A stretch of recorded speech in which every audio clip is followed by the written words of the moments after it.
spirituality versus religion. Yeah? So what is spirituality? Spirituality is connecting to the divine through your own personal experience. It's primarily concerned with finding, experiencing, and embodying one's true spiritual nature. So what is religion? Religion is connecting to the divine through someone else's experience, yeah? And it's primarily concerned with believing in, following, and obeying the rules created by a certain deity or spiritual teacher. So religion is a deal where spirituality is a journey, yeah? So religion gives a complete description of the world and offers us a well-defined contract with predetermined goals. And God exists, so he told us to behave in certain ways. And if you obey God, you're permitted into heaven. If you don't obey him, you're going to hell. Yeah? That's basically what the difference is. So and it's very clear, whereas spiritual journeys are nothing like that. They usually take people in mysterious ways to unknown destinations.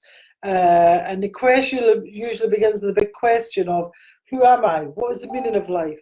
What is good? Whereas many people, excuse me, just accept the ready-made answers provided by the powers that be, yeah? And spiritual seekers are not that easily satisfied. And they're determined to follow the big question wherever it leads, and not just to places you know well or wish to visit. And the difference, to break down the difference between spirituality and religion, is spirituality is personal, it emphasizes wisdom, its goal is love and freedom, and it's feeling based. It focuses on experiencing internal divinity, is present orientated, and heaven is within you now. Yeah. Oneness is orientated. So because we are one, we're all connected. It creates closeness, it's informal, it promotes joy and spontaneity and compassion, it's self-directed, and it's experiential. Whereas religion, on the other hand, is community-orientated, it emphasises knowledge, its goal is obedience and salvation, it's rule-based, it focuses on being external divinity, it's future-orientated, it's heaven is where you go and where you die. It's duality-orientated, so good versus evil, right versus wrong, heaven versus hell, and it creates separateness. It's formal, it promotes self-sacrifice, duty and pity for others. It's quite authority directed, and it's theoretical and belief-based. Yeah? Does people understand that? So do you know the difference? Hi Nazreen, how you doing? Hi Victoria, hi Heather and Carla. So let me know what you think in the comments. Are you more spiritual or religious or both? Because you can be both. Yeah. Let me know, guys.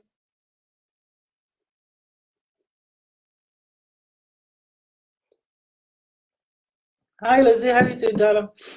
Because it's possible to be spiritual but not religious, and also possible to be religious but not spiritual, or be a little bit of both, you know. But it is useful to know what way you go, what way you lean to. And also a lot of questions I get asked is, what's the difference between spirituality and spiritualism? Does anybody know? Sorry, I'm getting myself wrapped up here because I'm cold. Huh?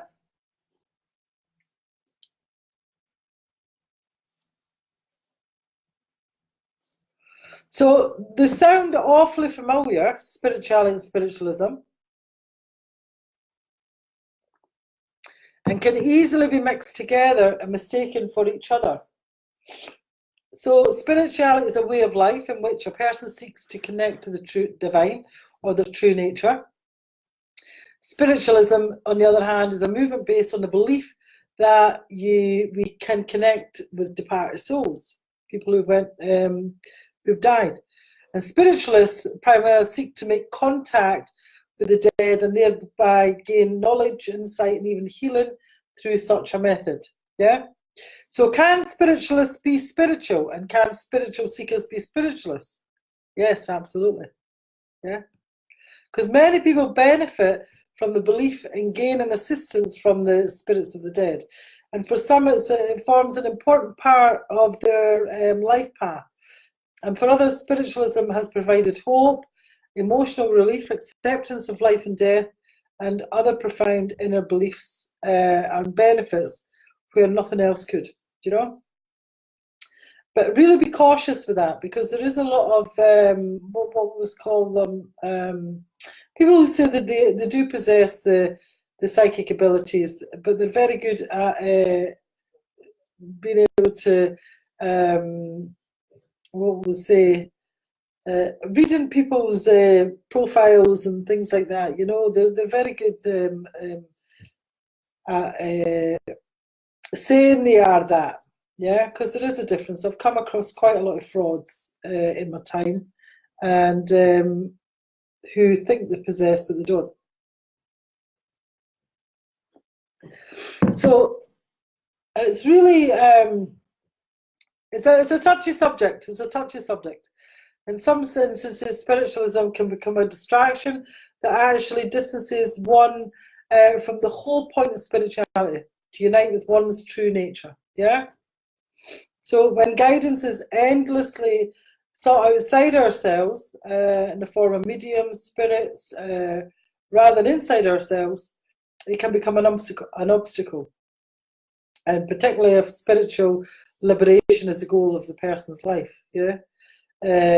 So really practice caution in the spiritualist field. Really do. Because many people have been taken advantage of and continue to be used every day. Because and not everybody's fraudulent, you know, not everybody's their channels or mediums and what have you claim to have special powers, but can be in it for the money or the status, you know. So really be careful with that. Is there one true spiritual path? I don't think so. I think everybody's is different. What do you think? Oh, we've got a lot more here. Totally agree. Was raised in church and do believe in God, and he's put me on the spiritual journey I'm on. Cherry, brilliant. Lynette, stunning subject. I'm both. Religion is very personal because there's so many different beliefs. Massively, yes. Hi, Matthew. Hi, Sonia. Hi, Charlene. Hi, Tina. Hi, Lorraine. Hi, how are you doing? I'm Lorraine from Ireland. Can I please have a card, please? Thanks so much for your Lorraine, I don't do that, darling. I don't do cards. It's all about just knowing. I talk about spiritual things, you know, all things spiritual, you know, things like psychic attack, shamanism, soul retrieval, soul loss, all those kind of things. And Lynette says, being spiritual has enhanced my life in growing the self, healing the inner self. Yes, it will do. Totally. Absolutely. So it's good that you like this subject. It's great because I get asked this so many times, what's the difference between them all? And if anyone tries to claim that their spiritual path is the one true way, they could be adopting a religious mindset, not a spiritual mindset. Yeah. Because unlike religion, your spiritual path is tailored exclusively to your emotional, mental, and spiritual needs, not someone else's. Yeah, and this means that your spiritual path can shift. You know, it can change, it can evolve alongside you many times throughout your life. I know mine certainly has. Mine is completely changed when I first started on it. You know, and there's quite a few spiritual paths that. You can take, and it's what matters to you the most. You know, what resonates with you, what's the one that feels true to you. And remember, what you like and need now will likely change in the future. Yeah, so don't be afraid to dabble and then commit to something that feels true to you. Really go and try them all, you know, because the most common approach to spirituality in this day and age is they can overlap. You know, there's quite a few that overlap. You've got the earth-based spirituality, which is the connection with the earth or the material realm as a gateway to the divine, which is nature, being in nature, rituals, shamanism, Plant medicine, journeying, crystals, herbal healing. Well, I'm in this one because I do a lot of shamanic stuff, healing and what have you. And then you've got the physical spirituality, I couldn't say that. That's the connection with the non-material realm as a gateway to the divine. So that includes energy healing, Reiki, Seichem, chakra healing, spirit guides, deity contact, tarot cards, dowsing, pendulisms, witchcraft, magic, channeling, astrology. Again, I'm part of this one because I'm a master in Reiki and Seichem and pranic healer. So, yeah, part of that one too. And also in that one as well as mysticism, and couldn't say that there. And soul retrievals. Well, I do lots of soul retrievals. In fact, I've actually got a course on soul retrievals as well, which I'll speak about at the end here. And then you've got body-based spirituality, which is yoga, tai chi, qigong, breath work, tantra, chanting, mantras, dancing. Well, I've got a few in there that I do the body-based. So every one of them I've got something, you know. And then you've got heart-based spirituality, which is using the heart as a gateway to the divine, and that's devotion, prayer, gratitude and letting go, unconditional love, cultivating compassion, finding your life purpose, and finding the meaning of life. Conscious relationships like twin flames and soulmates, heartfulness, and listening to and develop your intuition. Yeah. Again, I've got quite a few in there also. And then you've got mind-based spirituality, is using the mind as a gateway to the divine, which is non-duality, meditation, mindfulness, visualization, self-hypnosis, contemplation, positive thinking, trance, alternate states of consciousness, law of attraction, solitude. Again, I've got quite a few in there. So I've got quite a lot in all of those, in each one of them, you know, which some are useful, you know. You're studying emotion code to get certified to be able to help others. That's a great thing, the emotion code, Lynette. You'll be great at that. Yeah, it's very, very good. So it's impossible to include every single spiritual path, practice here. But you get the drift. You really do get the drift. And remember, spirituality is like a tree, you know. Some paths and practices are closer to the trunk of the tree. The ultimate goal of spirituality is really becoming awakening, yeah? That oneness, you know, having that liberation from suffering. And other paths and practices, on the other hand, is maybe the twigs, but they're still important. Perhaps to a lesser degree, it's up to you to figure out what your ultimate spiritual goal is. You know, no one can tell you or help you out here. You need to know and walk your own spiritual path. Yeah. And what about when spirituality overlaps with psychology? Hi, Kathy and Susan and Cecilia. What happens when it overlaps with the psychology? Because Eastern spirituality celebrates the collapse of the ego, and the Western psychology champions the strengthening and integration of the ego. Yeah, and as it turns out, they're both right. You know, because we can't live without the ego. And psycho-spirituality is a combination of the heart and mind and the heaven and earth and the east and west. Yeah, so duality. But why bring psychology into spirituality? Does anybody know this? Why we bring psychology? Just whatever we're drawn to, maybe many. Yeah, Sherry, completely.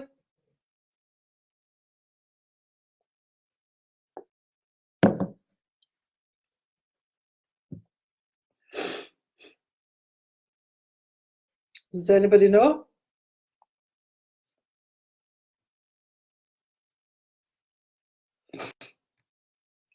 Excuse me.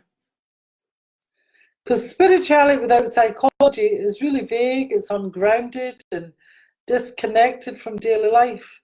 And it typically doesn't deal with the mental and emotional issues, but a deep beneath the surface of our lives.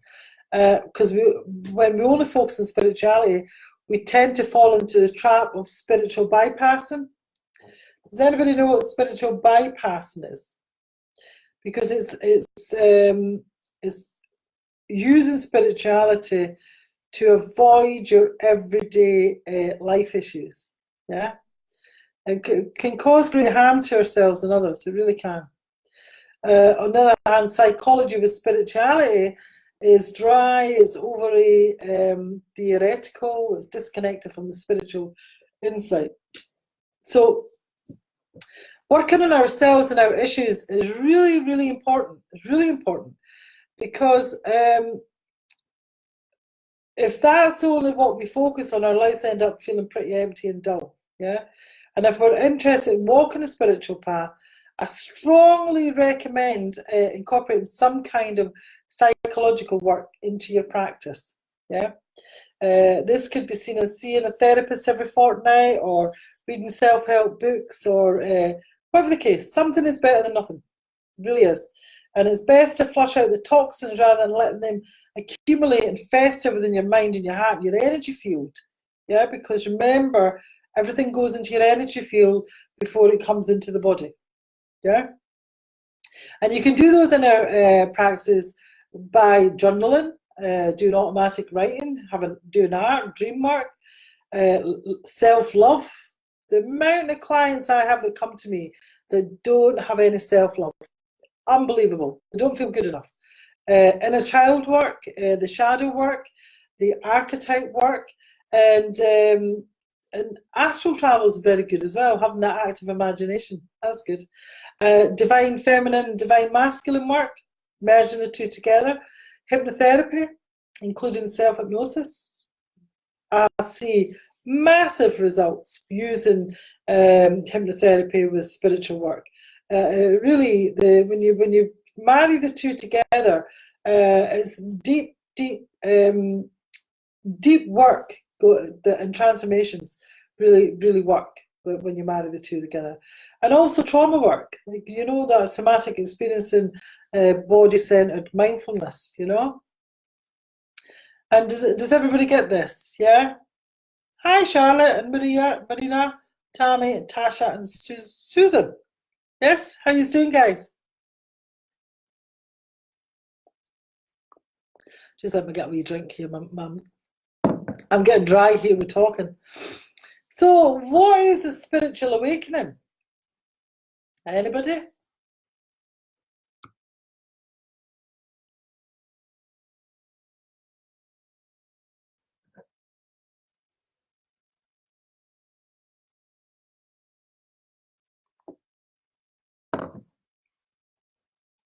Anyone?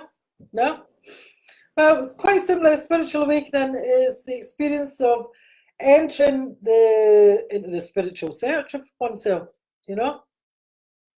It can happen, a spiritual awakening can happen as a result of sickness, job loss, a traumatic life experience, big life changes such as getting married or having a child, and suddenly the old materialistic way of life doesn't satisfy a person. I've had quite a few spiritual awakenings in my life.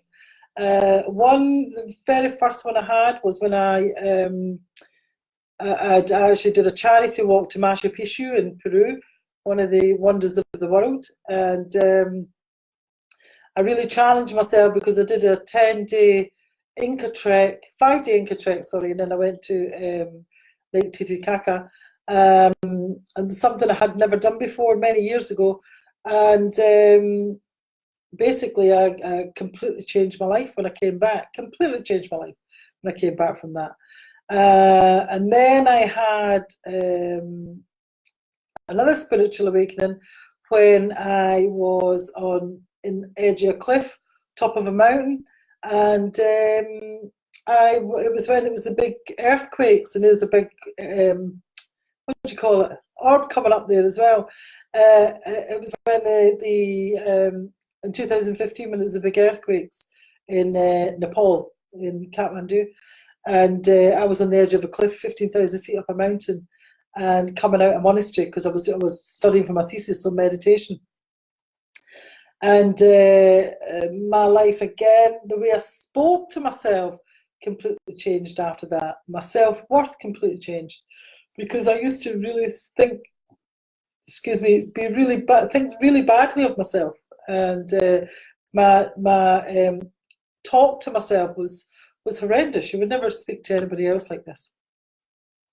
Becoming, hi Samantha, how you doing? Hello darling, how you doing? Hi Macy. So yeah, Cherry, just whatever we're drawn to becoming aware there's more. Yeah, totally. So you can have many spiritual awakenings in your life.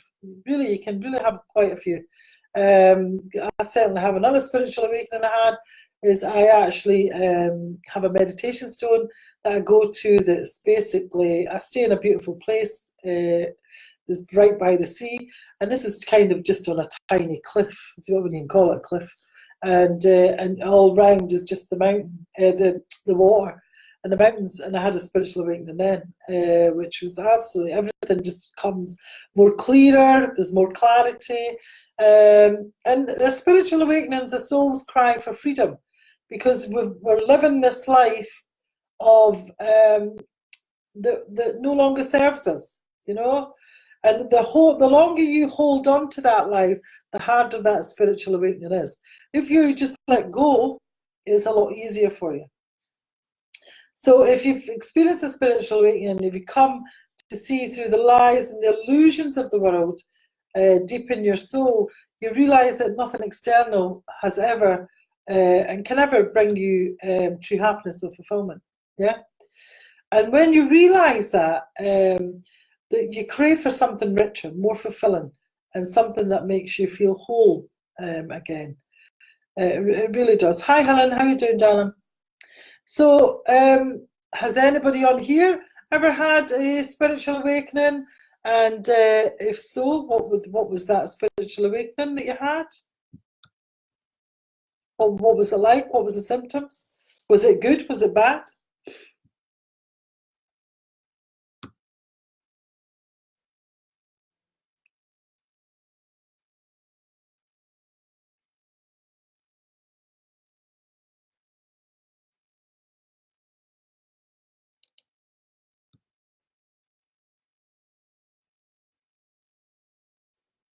No, nothing coming through.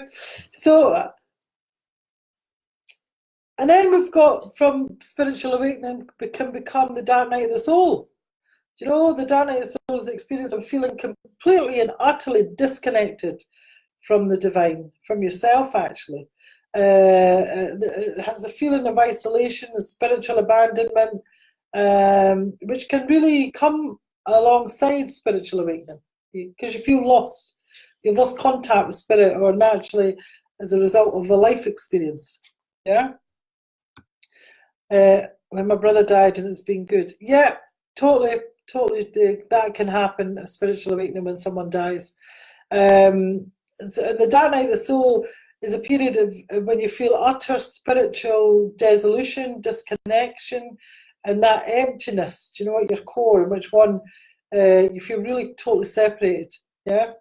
And those who experience the dark night feel completely lost, hopeless, melancholy, you know, they're consumed with that. And it can be likened to severe spiritual depression also.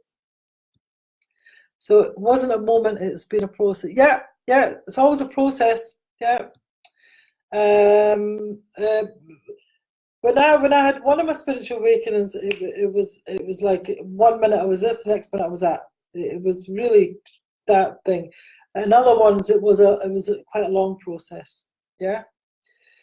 So how do you start your spiritual journey? Because this is really for people who are maybe not on that spiritual path yet, and they really want to go in it, and might be wondering, how do I choose my spiritual path? You know, choose one that makes your soul and your spirit what it needs more for it to evolve and mature, heal and transform. Yeah. But to make the process a bit easier for you, really define what spirituality means to you. Yeah. Because you have the power and the freedom to choose whatever you want. And think about your approach and what you really want from it.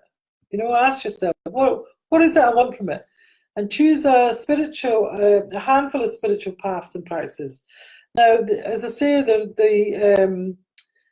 you go. There was the body-based, the earth-based spirituality, the metaphysical spirituality, the body-based spirituality, the heart-based spirituality, the mind-based. There's a lot of different bits there. There's not just one thing of the spirituality. Yeah.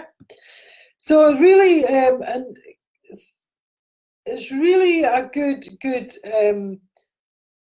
inner core.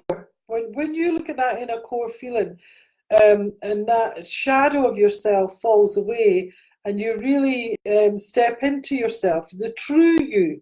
You're not the ego you, the true you, or not the you that you put to the world or show to the world because you're scared to show the real you there. Any questions, guys?